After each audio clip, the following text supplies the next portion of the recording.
right, one of the things that we looked at this week was line and the different kinds of lines and the different variations.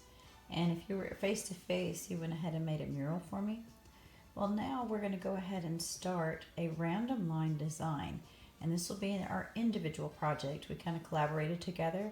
Well, now I'm going to ask you to create a design that has a variety of lines within it, and then you're going to create or break up the segments into individually textured or variations of the line.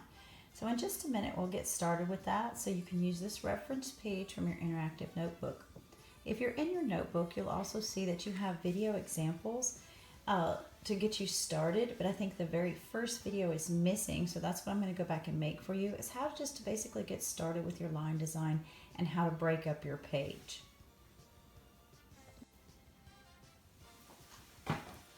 Alright, what you're going to be watching me do is just basically think through how to break up my space before I get started. Since we're going to be inking this drawing, I want you to think very carefully about keeping this line as light as possible. What I'm going to do is just do a wandering line throughout the page. That means I want to go all the way off the page and think about coming back onto the page.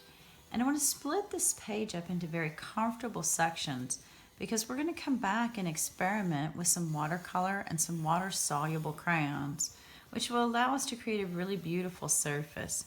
We're also going to be exploring color, technique, pen and ink technique, so we're going to be learning a lot about different supplies that maybe for some of you beginners have never explored. We may even also use a little bit of color pencil and value. Okay, so it's important that you break the space up comfortably. These shapes look a little big.